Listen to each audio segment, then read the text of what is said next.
Hello, and welcome to yet another episode of TV Aftermath. I am your host from the Media Misfits, Luke. And today, as you probably guessed from the title, we are going to be looking at the first half of Season 3 of The Walking Dead.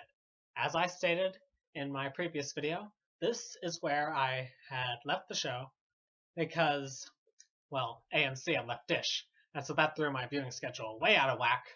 So that threw me off for a while. Now I'm finally getting back on track with it. Thank God. And I am hoping to get through all of the rest of Season 3 before Season 4 begins this Sunday. And obviously with life going on, that's tough. But we're gonna try and do it because now that I've gotten this way through, I'm halfway through the third season. 8 episodes. The first 8 episodes. And wow, it is a strong start. It is a strong start. And I noticed something here is that now it's starting to become a bit more plot heavy. As in now the plot itself is starting to play out more. Whereas in the first season and in the first half of the second season, it was very much the characters' interactions that made it interesting. And the characters are still very good, very fascinating. So don't think that there's anything wrong with the characters. No, they're great. In fact, we even get a couple of new characters who are also great. And we even get reintroduced to someone.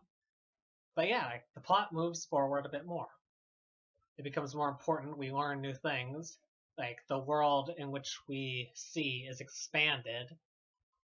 And overall, it becomes clear that there's more things going on here in this post-apocalyptic world.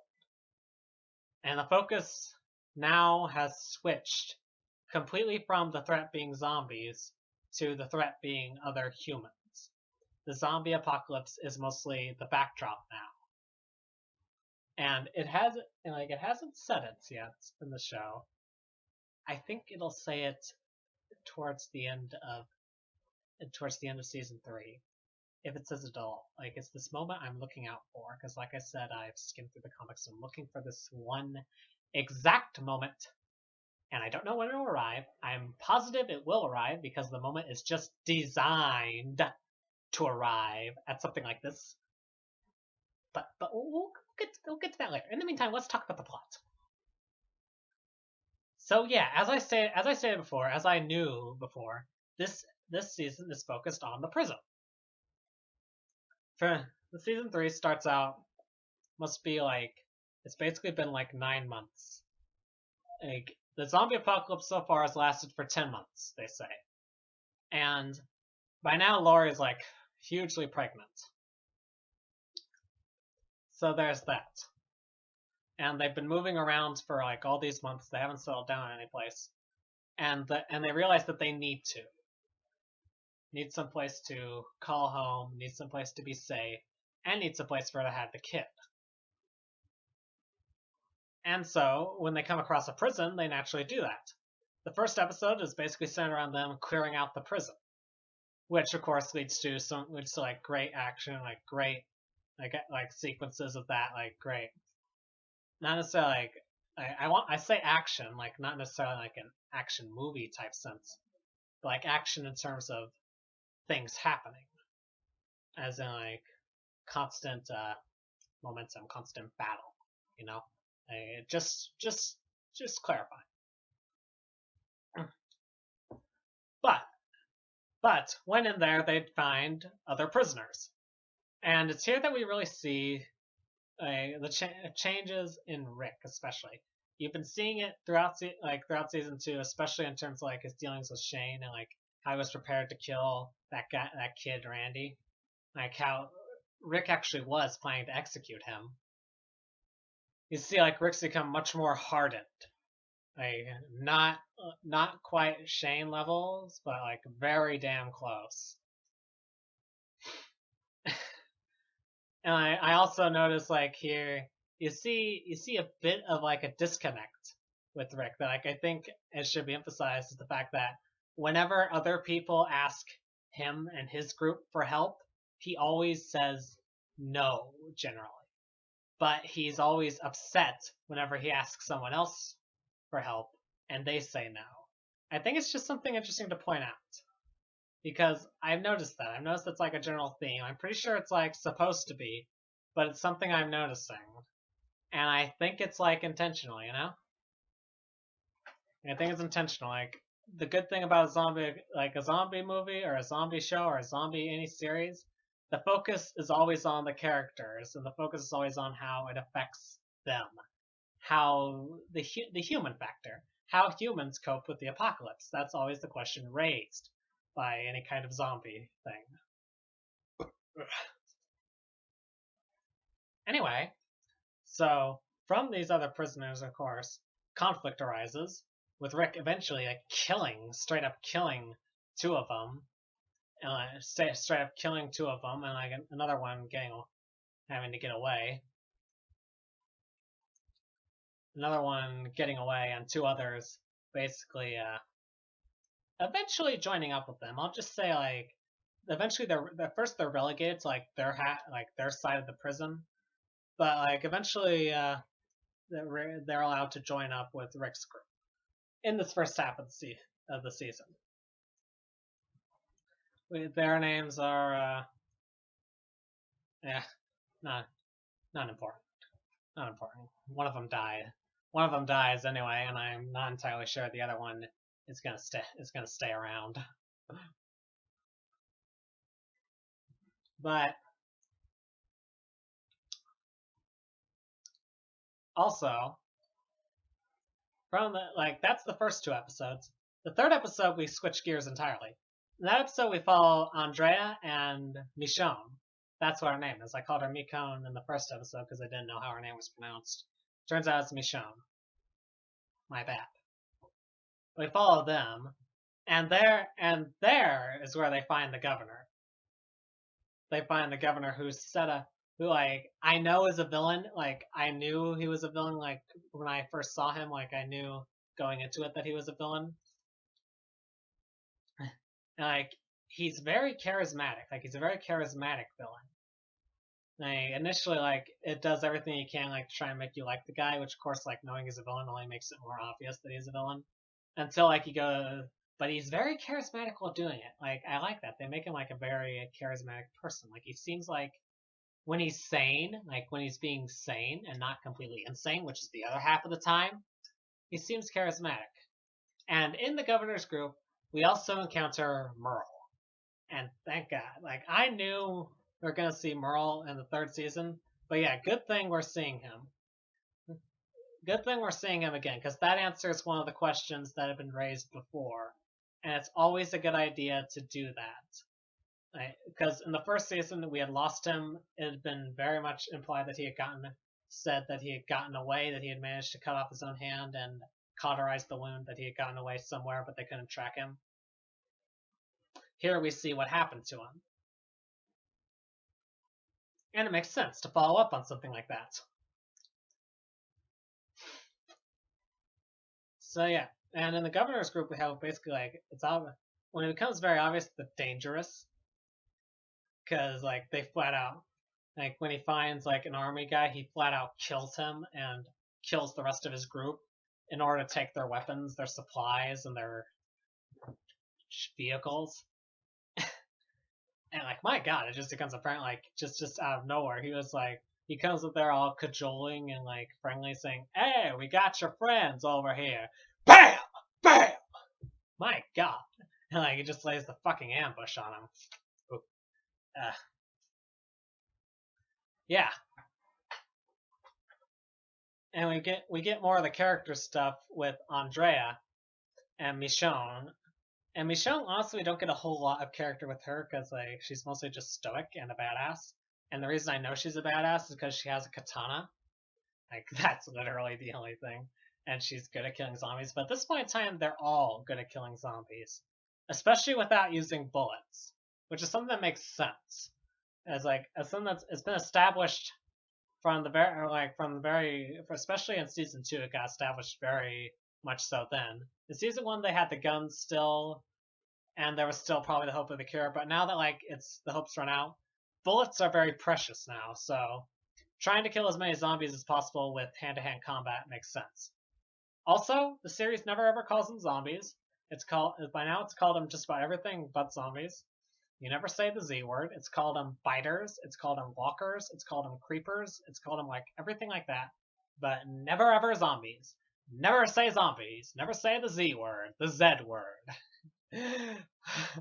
Fucking blanks. God, World's End reference.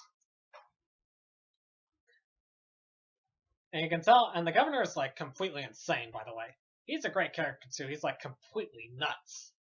Like, he has this guy, Milton, who's like running experiments on the zombies. He's got like his daughter who was tied up, who like became a zombie, who he's got like tied up, like all in her zombie form. Like, he still like brushes her hair and like sings to her, and it's crazy. He's a complete brutal, totalitarian, fascistic dictator. And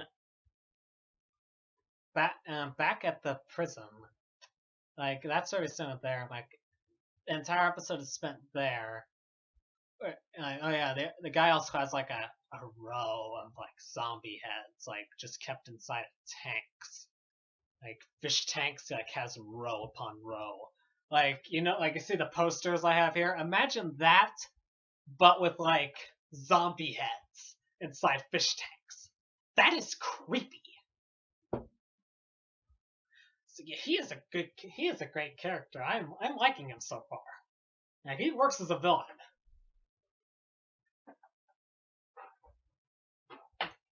Well, we get more character stuff like back at the farm, back at the prison, where the other prisoner, like, he wreaks havoc by doing shit to him, doing bad shit to him. Like, T-Dog ends up dead, and Carol, like, they think she's dead, but it turns out that she isn't. And oh god, oh yeah, like, something I was thinking, like, when all the havoc was being wrecked on it, I thought it was this minor character thing from like I skimmed over the comics. I thought it was like the serial killer type person who was hiding out in the prison. I thought it was him, but as it turns out, but it isn't. But like, so far he hasn't shown his face. Maybe he'll show his face later. But like, when all the trouble was happening, I was convinced it was him because, like I said, I'd skimmed through and I didn't really have the context for any of this stuff. I was wrong. Whatever. Maybe he'll show up later. I don't know. Other people have show up at the prison, and by the end of this first half.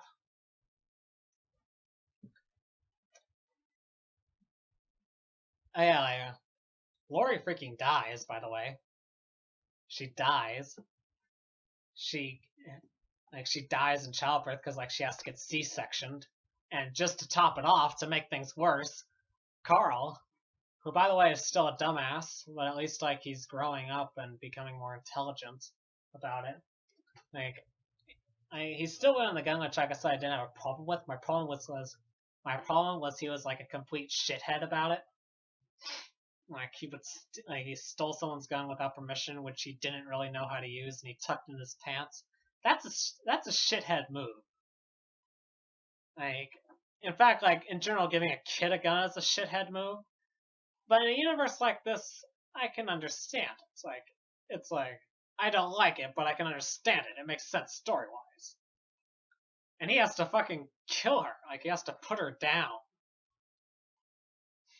Because, like I said, they're all infected. It doesn't matter, like, what happens, like, how you die.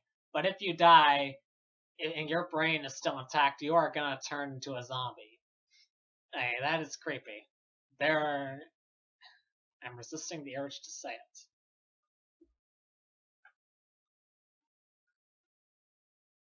Yeah, she dies. Rick goes completely insane. And just goes on a murderous rampage with an axe, attacking every single zombie he sees at the prison for a while.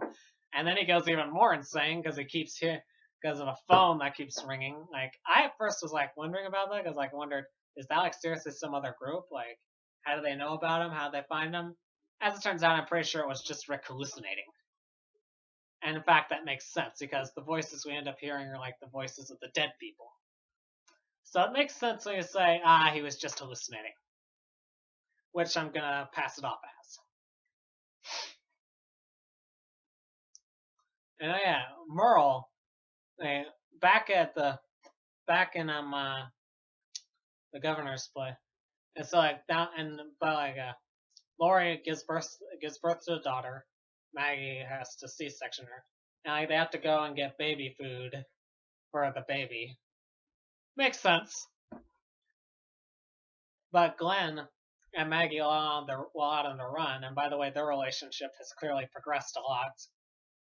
As we see in their interactions, Glenn has definitely matured a lot now. Like he's definitely much more of a force to be reckoned with. Like I keep going like back. This is like seriously, the character stuff is really good here. All the characters are growing and grow and change. Carol has become more independent and less, useless. Carl has become less of a shithead. Rick has almost gone complete 180 in his personality. Daryl has improved as a person. The governor is a great character.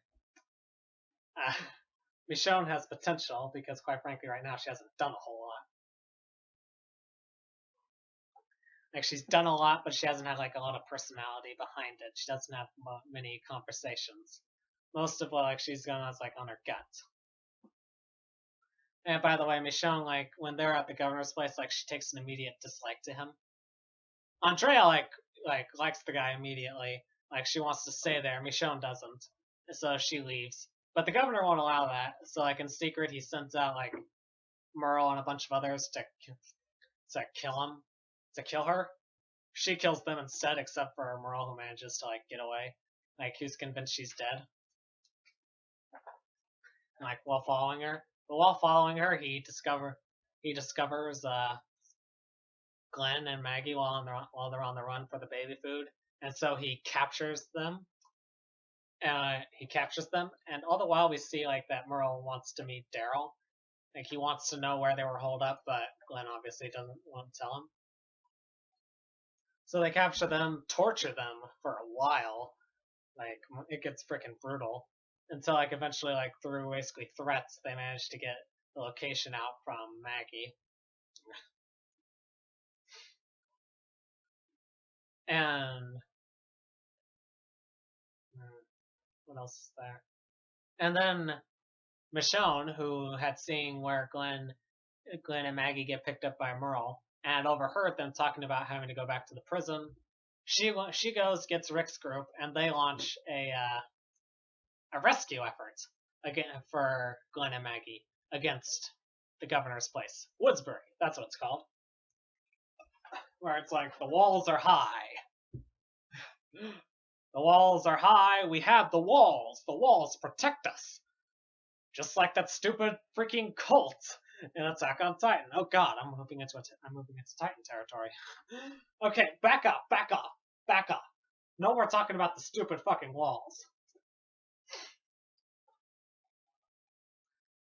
So, they launched that raid. Michonne like freaking stabs out the governor's eye. Andrea, who has been trusting the governor all this time, and oh by the way, the governor's also been running like experiments. The Milton guy has been running experiments on the zombies, like seeing if they have a conscious mind, like even after they zombified. So far, his experiments basically say no, but he's like keeping trying. I'm guessing the governor's doing it because like he's desperate to have his daughter back in some form or fashion. So I'm guessing that's why the governor's so interested and like so willing to like fund this effort, I guess, is the word I want to use. So yeah, there's that. And okay, what else is there? Oh yeah. When Merle had brought back Glenn and Maggie, he had lied about it. He had lied that he had killed Michonne, but obviously that wasn't the case. And when it turns out she's alive and it's stabbed out the governor's eye, like he basically declares Merle a traitor. and Daryl, who was captured in the raid, and Merle finally meet up together as they're like basically put in like a forced death match at the end of the first half of the third season. And they two finally meet up, which is like the meeting I was waiting for ever since like I knew that Merle came back alive. Like I was waiting for them to meet up again because like there's interesting character stuff to be done there. And this is a series that's all about the characters. And also ends with the governor calling for war against Rick's group in the prison. Like calling for flat out war, and they can do it. They've got like army vehicles, they've got heavy artillery, like heavy guns, they like arrows and shit. They got like 70. Like when they started, it was 74, but like a few have been killed by now, so like it's in the 60s. I'd probably say like the group is in the 60s, while Rick's is maybe 10 at most. So yeah, they're outnumbered.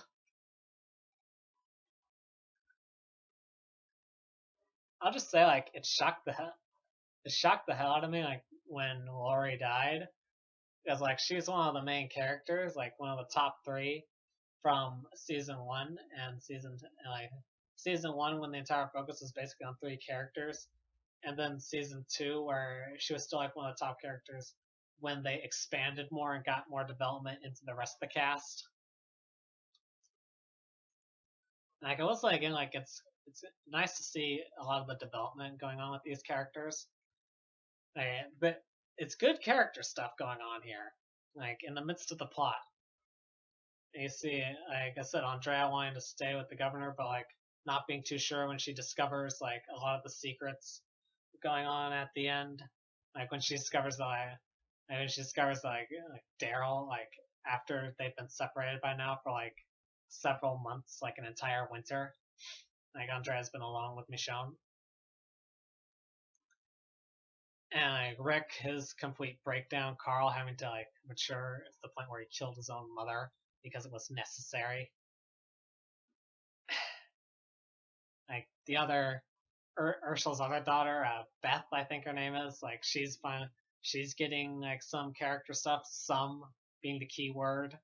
Like not a whole lot. She's obviously not a main character. She's zombie food. I if the character doesn't seem like they're too important, they're basically zombie food. Like it surprised the hell out of me when Lori died, but she didn't get eaten by zombies. T-Dog, he got killed. Like I didn't see it coming because like he had kind of proven himself pretty competent. He had gotten some character stuff, but not a whole lot. But yeah, he died. That one kind of took me, but that one also kind of took me a little bit as a shock, not nearly as much.